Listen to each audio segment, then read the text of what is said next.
Hi guys, you're welcome back to the channel. I am Cilla back with another pattern drafting tutorial. So in today's tutorial, I'm going to be showing you guys how to create a basic pensy skirt. So this is going to be a maxi skirt, and I'm going to be using a simple DIY method to draft the skirt. One good thing about this method is that it is absolutely beginner friendly. So if this is something you'd like to see, keep on watching. Now, the body measurements you'd need to draft the skirt are your waist circumference, your hip circumference, the distance from your waist to your hip length, the distance from your waist to your knee length, and for the full length of the skirt, you would have to take this measurement either from your waist to your ankle or from your waist to the floor. I started off with my basic construction lines, which are the horizontal lines you can see. Now from the top of my paper, I came down 1 inch before drawing the first horizontal line, which is my waistline. So these are my construction lines, okay?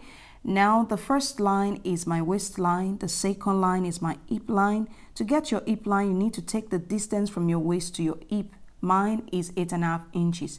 Now the third line is the knee line, and to get the knee line, you need to take the measurement from your waist to your knee. Mine is 23 inches, and you do the same for the M line. So for the M line, because this is a maxi skirt, you need to take the measurement from your waist to your ankle or from your waist to the floor, so whatever you desire, okay?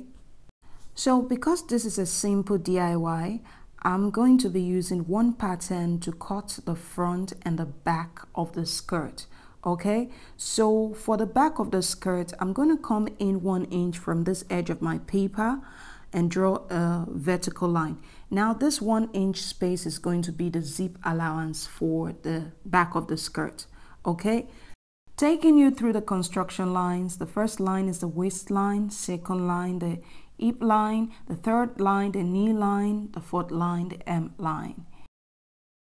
Now this 1 inch space is going to be the zip allowance for the back pattern. Measuring from the vertical line on the hip line, I'm going to mark my hip divided by 4.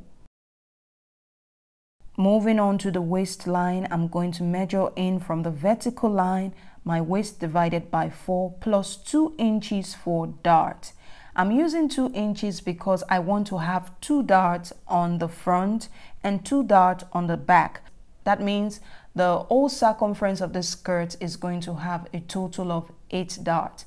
That is 4 darts on the front and 4 darts on the back. If you do not want this, you can just go for a single dart, which is 1 dart on the front and 1 dart on the back, which will give you a total of 4 darts all around the circumference of your skirt. Now from this point, I'm going to go upward 1/2 inch. And then using my French curve, I'm going to connect this point to the point on the hip line like so.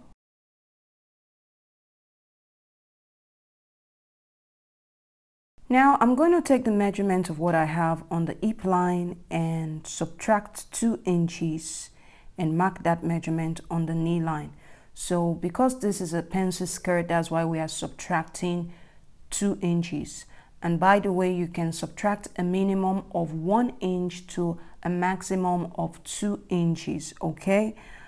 For a straight skirt, all you need to do is just to draw a straight line from the hip point to the hem of the skirt, okay? But because this is a pencil skirt, that's why we're subtracting 2 inches. So remember, you can subtract 1 inch if you want to.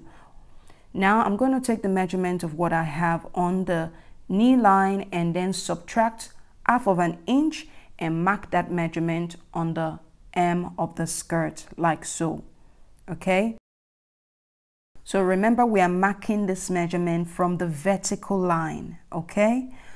All right, now I'm going to use a straight ruler to connect the point on the knee to the point on the hem of the skirt like so. Next, I'm going to use my trouser curve. Placing my trouser curve like so, I'm going to connect the hip to the point on the knee. Please take note on how I position the trouser curve, okay? Next, I'm going to measure from the vertical line on the waistline my nip to nip measurement divided by 2. This for me is 3 3/4 inches. Okay, now from this point I'm going to square down a vertical line that is 5 1/2 inches long. So this is the length of my darts. On both sides of this vertical line, I'm going to mark the first dart width of 1 inch. That means on both sides of this vertical line, I'm going to mark 1/2 inch and then connect both points to form the dart like so. Now to create the second dart, the space between the first dart and the second dart should be 1 1/4 inches. So 1 1/4 inches is the standard dart spacing for 2 darts. Okay, so now I'm going to create the second dart, and the second dart width is also 1 inch.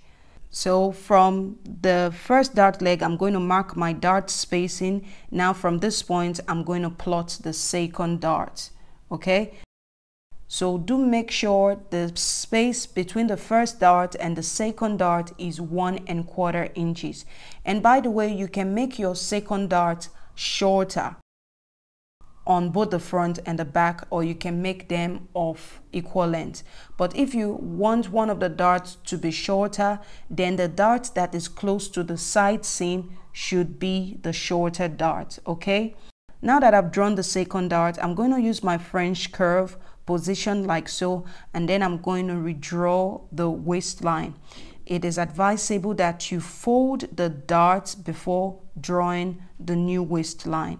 So I'm going to draw a curved line from this point, blending into the center front on the waistline like so. So remember to close your dart first before drawing this curved line.